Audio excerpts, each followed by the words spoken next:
Our software, we use a hosted desktop for exactly the same reasons that James described.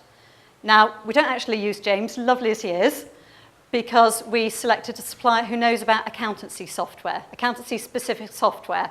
So they have more clout with the software suppliers than James would, and you know more of the problems, things like that. So that might be a reason why you choose somebody. They are also UK-based, and their failover servers are in the UK because we need to comply with the Data Protection Act. You've already been through the other advantages of a hosted desktop in that people can work remotely. It means that we don't have a fear of employing somebody with young children. It's quite a high risk for a small business to employ somebody who might have to take a lot of time off looking after their children.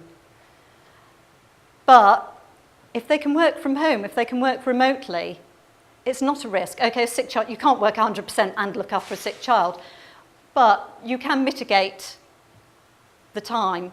You know, a sick child just needs you there. Because we use a hosted desktop, we are quite dependent on the internet. It's a very important thing for us, and I noticed nobody asked James about anything on that. And of course, when I get all these people ringing me up, cold calling, trying to sell me IT support services, I go, well, I've got a hosted desktop. But what about if you lose your internet connection? Well, we have a hard decision to make. We can go across the road to the cafe opposite and eat cake while we use their internet connection. Or we can go half a mile up the road to the pub and use their internet connection. There are all sorts of places where internet is accessible. The free internet connections are slower, they're not as efficient, you might notice a difference, but it's not going to completely stop you working. So internet connection, you can work from home, you do lose the peer-to-peer support, but you also gain with other things.